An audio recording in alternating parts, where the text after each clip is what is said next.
es una responsabilidad el conocer una verdad y no comprometerse con ella, el comprometernos con este proceso de transformación de estos 5 jóvenes en una gran cantidad de familiares, en la trascendencia de los padres a través de los hijos o viceversa. Yo no sé si el dicho sea así, pero creo que al leer este libro, Sucumbidos, Historia de una infamia, nosotros podemos decir: de tales astillas ahora comprendo tales palos. Es decir, esos hijos amantes de la lectura, amantes de la solidaridad, amantes de la risa, la sonrisa, el baile, el juego, el ajedrez, el gusto por la solidaridad, pues tienen que corresponder o ser correspondidos por unos padres que sean así, padres que no se conocían, que se encuentran ahí a la mitad del mundo en una cita que no tenían, y que el azar y la necesidad los lleva a encontrarse en su convivencia en Ecuador, y ya son 4 años de eso. ¿Por qué no leer este libro? Porque es la responsabilidad de que cada uno del que lo lea o lo comparta o lo comente con los demás tendrá que ir algún día frente a la Embajada de Colombia a sumarse a las protestas y a sumarse a seguir luchando, o tendrá que solidarizarse desde donde esté con este esfuerzo cotidiano de luchar contra la impunidad.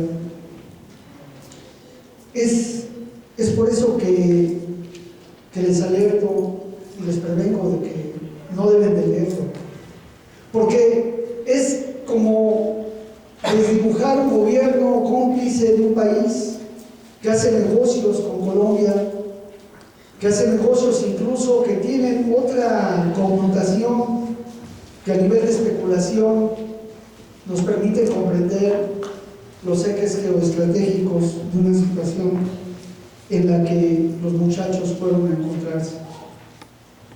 Es como las palabras de Ana María, desesperadas por tratar de comprender qué hacer y qué decir ante la muerte de los muchachos, ante tantas confusiones y tantas calumnias y ataques, y que hoy Ana María, madre de Verónica, es una gran luchadora, una gran defensora por los derechos humanos.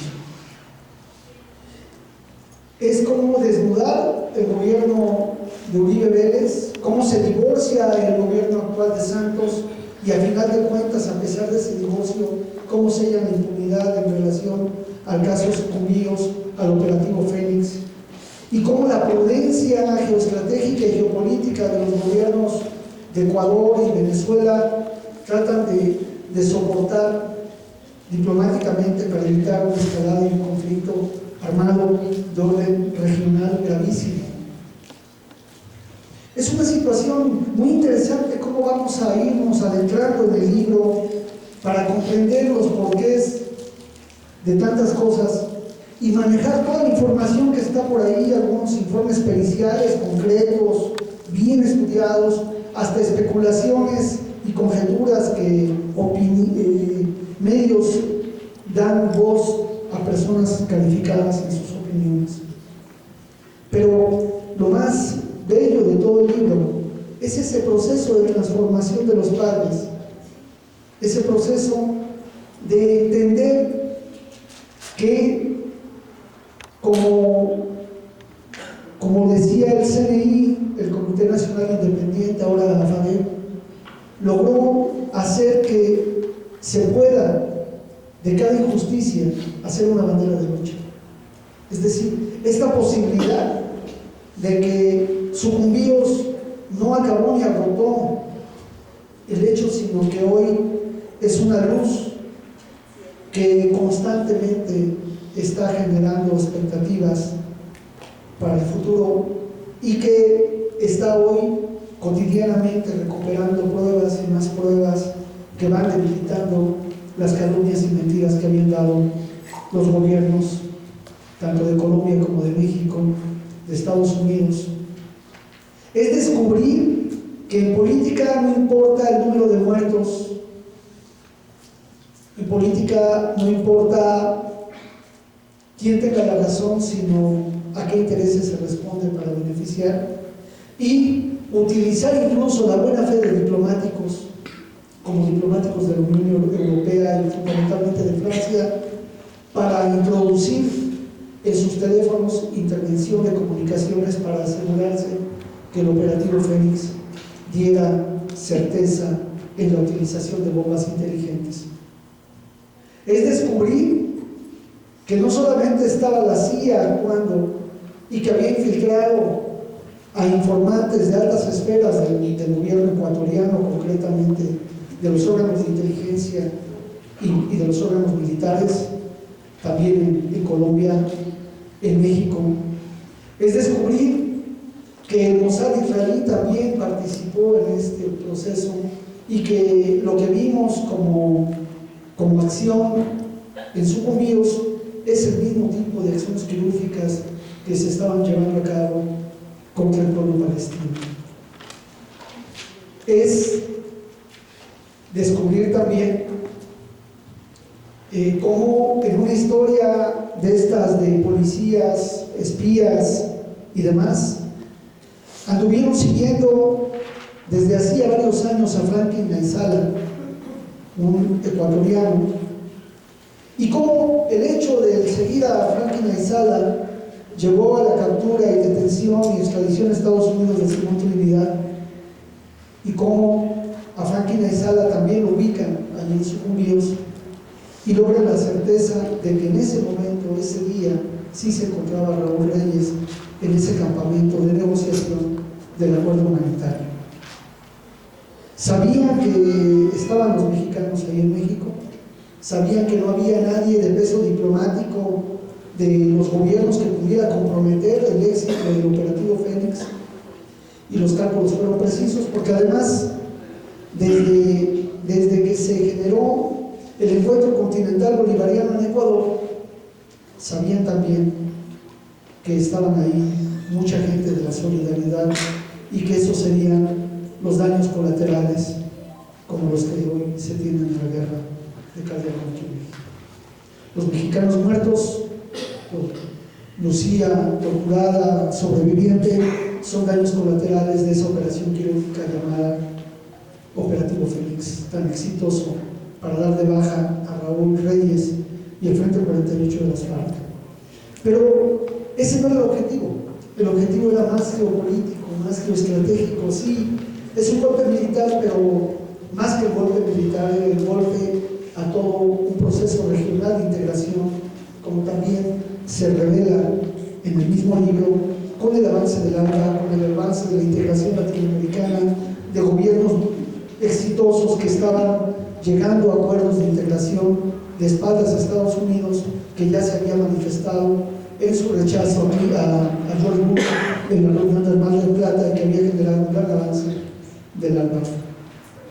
Es esta situación donde en uno de los capítulos se desnuda perfectamente a Álvaro Uribe como un narcotraficante vinculado con paramilitares, y también nos da la esperanza del éxito de la acción, porque en este periodo muchos de sus allegados muy cercanos están presos, muchos otros están perseguidos, y se han debilitado los eslabones internos de las cadenas de mando de varios de los que participaron en el operativo Fénix. De la misma manera, en un hecho inusitado, la Comisión Interamericana de Derechos Humanos determinó la admisibilidad a finales del año pasado de la denuncia, de la queja que presenta el gobierno de Ecuador contra Colombia en el caso de Franklin Aizala en contra del gobierno de Colombia, y se determina la admisibilidad, y ahí se nos abre un gran camino por el que podemos transitar en la lucha contra la impunidad.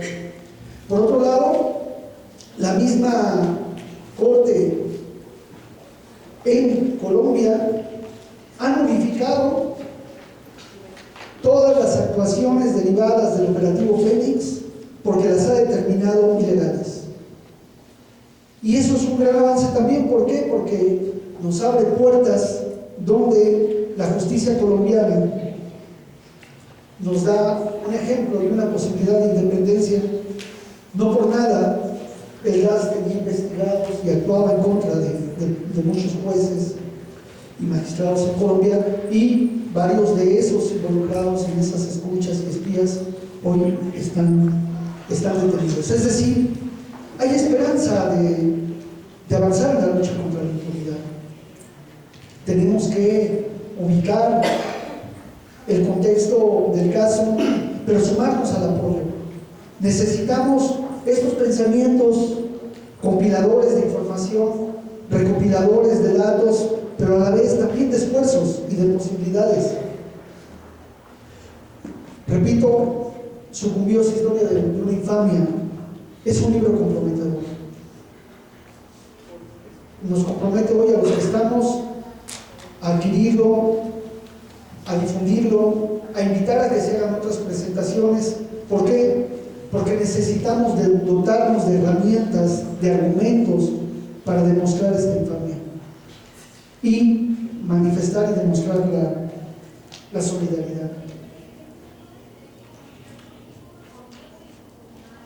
Este libro también es un libro que debe ser dinámico y debe de crecer y lograr el final que nosotros deseamos. Y es por eso que nos invitamos a sumarnos a esta lucha contra la impunidad. Es decir, si queremos que este libro crezca y tenga capítulos donde se hable del juicio contra Santos, contra Uribe, contra todas las cadenas de mando, donde tengamos capítulos donde sepamos las sentencias que han recibido y los homenajes de desagravio de los muchachos, necesitamos trabajar para estar dentro de este libro. Necesitamos trabajar para que los capítulos lleguen a la historia que a nosotros nos gustaría escuchar y tener. Pero esa historia la tenemos que escribir juntos, luchando. No se escribe sola. La historia se hace y luego se escribe. Y es ahí donde tenemos que sumarnos para luchar y trascender. Por eso yo invito a que reflexionemos cuando les digo que la historia, para que sea historia verdadera, debe de escribirse y crecer, porque sobre todo debe lograr el compromiso, hacer avanzar el presente y ser congruentes de la responsabilidad de asumir el destino de nuestro hacer siempre. Creo que en este momento hemos podido ver cómo nada de lo que hicieron los muchachos se ha perdido. Todo se ha conjuntado, todo se ha atesorado. Hemos vivido el duelo colectivo acompañando a los padres en el cada uno por la justicia. Hemos conocido nuevas cosas de los hijos, de los hermanos, de los amigos. Hoy cada uno sabe más y conoce más y ama más a estos muchachos porque siguen presentes y siguen vigentes estos llamados colibríes de Tlatelolco, estos jóvenes que aparecen en momentos tristes o en momentos alegres y se meten y pasan rápido con tanto color, con tanta belleza, y nos animan y nos motivan los colibríes de Tlatelolco.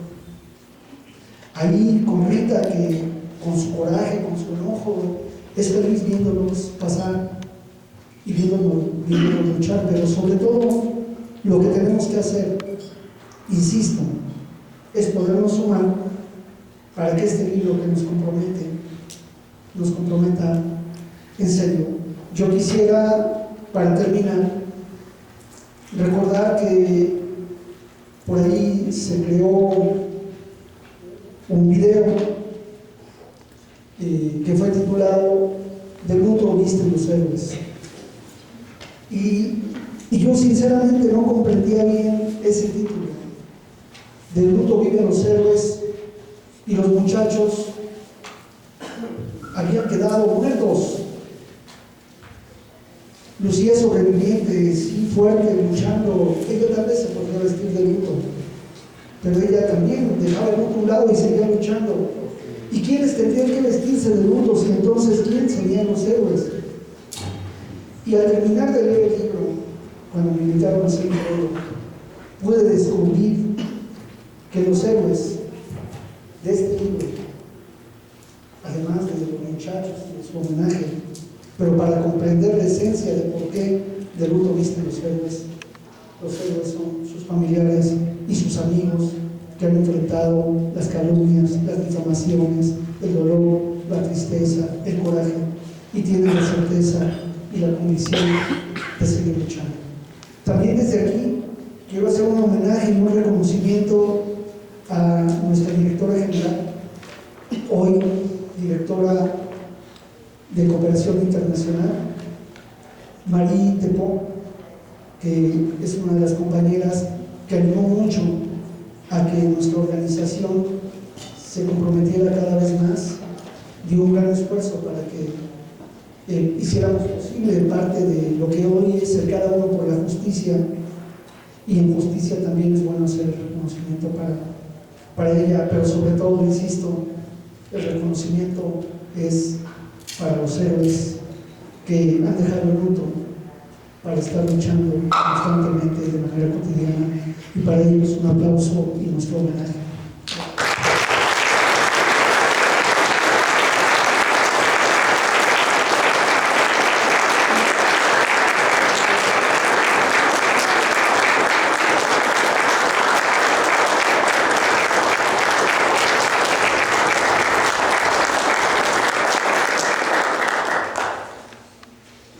No puedo hacer un agregado. Disculpen, ya esto termino, pero quisiera comentar algo porque de repente acabo de ver algo, se me sacuden emociones, llegan cosas ahí. Y un día, en algún lugar, nos encontramos con una persona que quería una cita con nosotros para hablar sobre la situación del refugio, los derechos humanos, etcétera, en Colombia. Y casi de manera fortuita coincidimos y nos vimos y nos encontramos. De ese encuentro, creo que también hoy tenemos que hacer un gran reconocimiento al pueblo de Colombia, sobre todo a sus defensores de derechos humanos, al pueblo mismo que en sí son defensores cotidianos y anónimos de los derechos humanos. Pero si hoy muchos de los defensores de derechos humanos nos encontramos vivos y estamos pudiendo trabajar y actuar, es gracias a nuestros hermanos colombianos que nos han enseñado, que nos han orientado, que nos han alertado y que en todo momento han brindado su solidaridad para con nosotros. Y yo creo que eso no podemos también dejarlo de agradecer. Una prueba de ello pues es aquí Clemencia, que está con nosotros. Y bueno, muchísimas gracias por dejarme hacer este evento, porque no podía dejarlo pasar por aquí.